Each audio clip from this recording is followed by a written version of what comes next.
ভারত যেমন হুঙ্কার দিচ্ছে, আমরাও তেমন প্রতি হুঙ্কার দিতে প্রস্তুত বলে হুঁশিয়ারি দিয়েছেন স্বরাষ্ট্র উপদেষ্টা মোহাম্মদ জাহাঙ্গীর আলম চৌধুরী। তিনি বলেন, যে কোনো পরিস্থিতিতে সীমান্ত রক্ষায় পিছপা হওয়া যাবে না। মঙ্গলবার চট্টগ্রামে বিজিবির প্রশিক্ষণ সমাপনী অনুষ্ঠানে এসব কথা বলেন তিনি।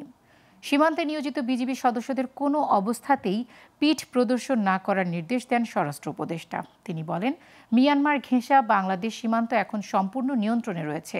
সেখানে কোনো উত্তেজনা নেই। আরাকান আর্মি ও মিয়ানমার সরকারের সঙ্গে যোগাযোগ রক্ষা করতে হচ্ছে। এ মুহূর্তে শঙ্কার কোনো কারণ নেই।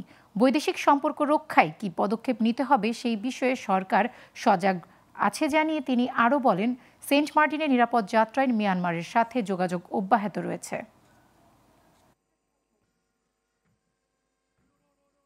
তারা যে ধরনের হুঙ্কার দিচ্ছে, আমরাও কিন্তু এর চেয়ে বেশি প্রতিউত্তর দিচ্ছি।